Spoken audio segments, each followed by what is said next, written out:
Why do people reoffend? Short answer: the system is set up to fail. Yeah, the system is set up for you to fail, whether it's deliberate conspiracy, whatnot, whether it's a coincidence, whether it's straight by accident. You know, the system, the way it is set up for you to fail. I mean, I've mentioned it before. 46 quid, man. When you get released, you could have done a month. You could have done 20 years. 46 quid. You can't save up money when you're in there. Yeah, you can't. Right? Some people don't even have people sending them money in when they're in there, so they're doing poxy jobs for a fiver a week. You can't save up money, yeah, to get out with, yeah, right? Certain things on the canteen sheet cost more than your wage, like, you know what I mean? But yeah, they give you 46 quid when you get released. I mean, that's literally about a tenner less than the shittest hotel, like the cost of a shittest hotel, yeah, down some. We all know, like, if anyone's from East London, like Romford Roads or Green Lanes or whatever, yeah, those sort of hotels, yeah, even those are like 55, 60 quid, yeah. I mean, 45 quid, buy something to eat, 40 quid, 35 quid, you know what I mean? Anyway, yeah, I've gone on about that one before, right? That money, the money they give you, 45 quid. I mean, please, the I mean, prison's a business as well. Prison ain't a charity. Prison's a business. You're worth if prison when if you're unlucky enough to ever go to prison, if whether you've committed a crime and you deserve to be there or not, yeah, you're unlucky to be there, aren't you? Right? You're worth 35 to 50 grand a year. To who's getting that money, man? Who is getting that money? I mean, you're fed on less than you're fed. Prisoners are fed on what about £1? This is a straight guess off the top of my head. Yeah, I someone's told me before, but I forgot. It's about £1, 10, 20 a day. Yeah, £1, 20 a day. What's that over? What 356 days? It's not 35 grand, is it?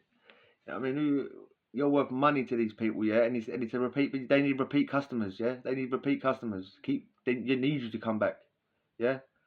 That might be why they only give you 45 quid, not enough for an hotel room. Might be. Who knows?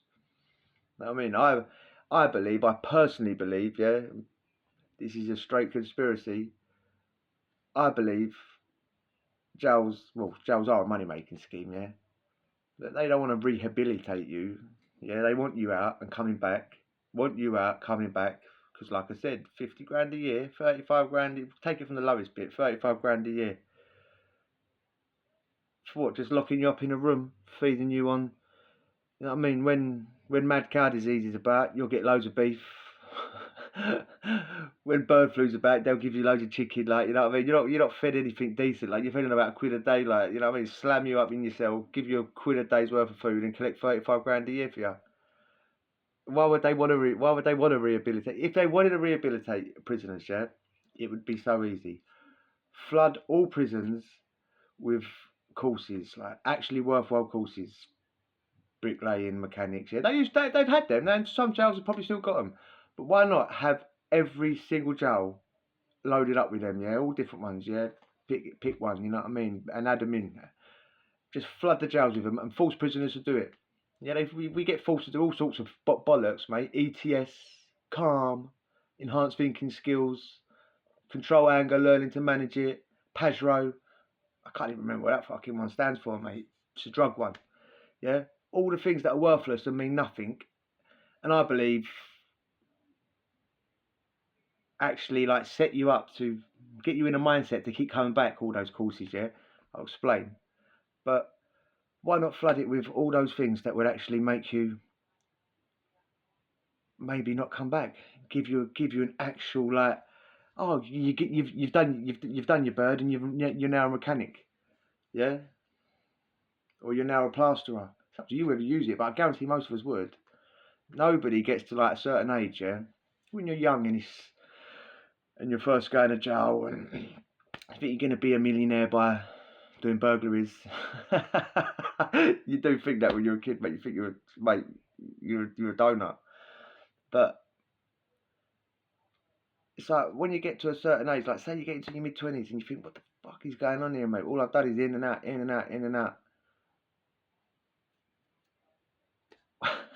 Nobody wants to do it. That's the thing. Nobody gets to that age and is loving it. Everyone, if you went to someone now that at that age, I'll give you a job. Actually, I'll give you a career. Actually, more than a job, I'll give you a career. Yeah, you could be a mechanic. Yeah, whether you deserve it, whether you don't. Most people say we don't deserve it, and probably we don't deserve it. But if someone said, just saying, devil's advocate, yeah, if someone give you the choice, you take the job. You fuck the career, because by then you know you ain't gonna be rich by doing it. By then you've come in and out a couple of times. Every time you get out, you got less than what you had before. You literally start. You don't start. You're starting worse off than someone that's like you're starting worse than starting again. You're starting worse than starting again. You're starting from somewhere from behind, starting again, and you know that. So like if someone went take a job, you take it. Trust me. Yeah, most people would.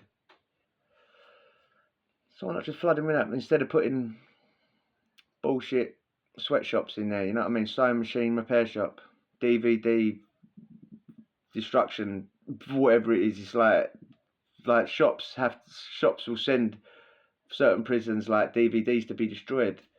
It's like it's like a sweatshop, slave labour at recycling plants. You know what I mean?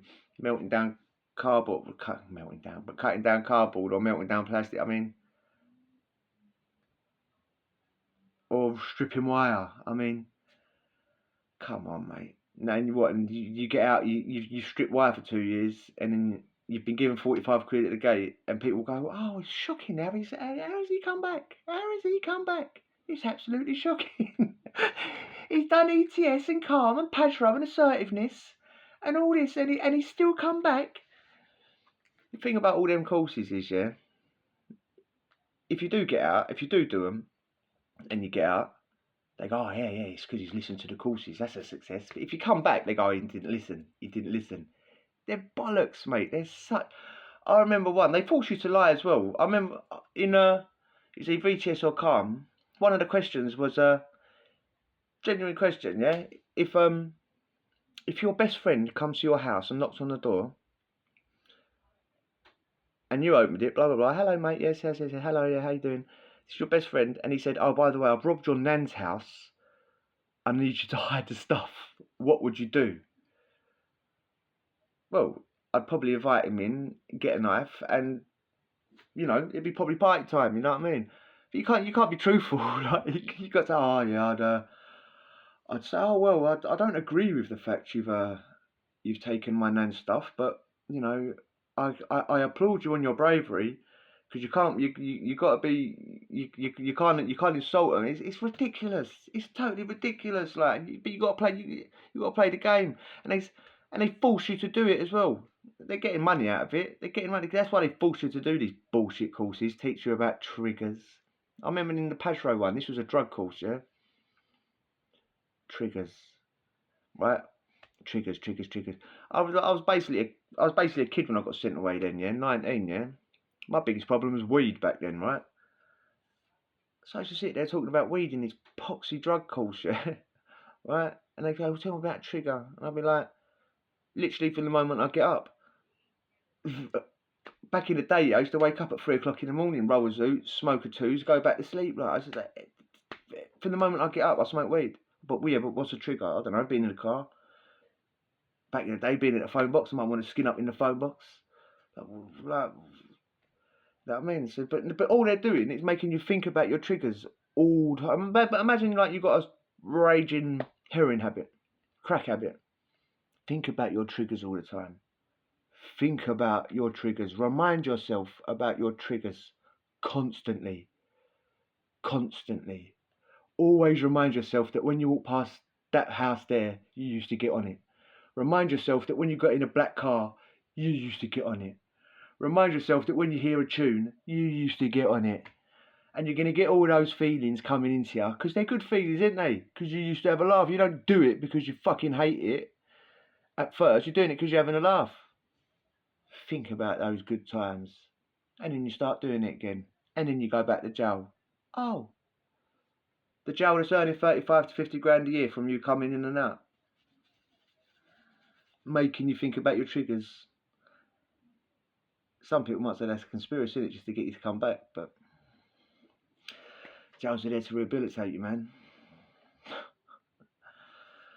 Mate.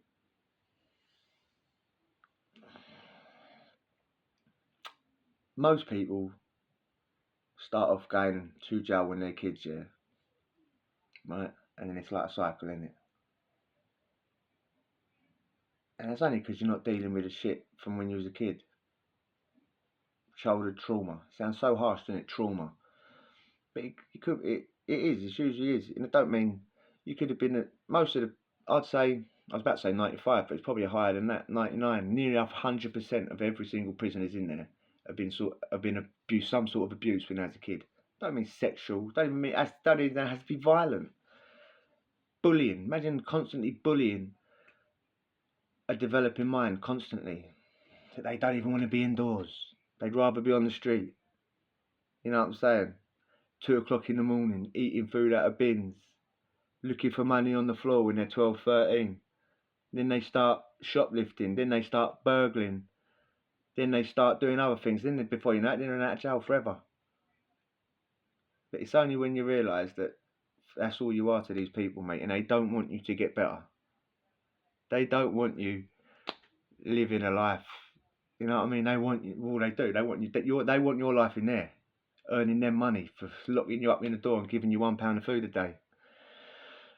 You pay for the TV, you pay for your PlayStations that they're going about in the newspapers all the time that you get. Yeah, don't forget that. But those £20 second-hand PlayStation 2s that you pay £120 for from the prison, £1 a week or 50p a week for a TV that costs about a tenner.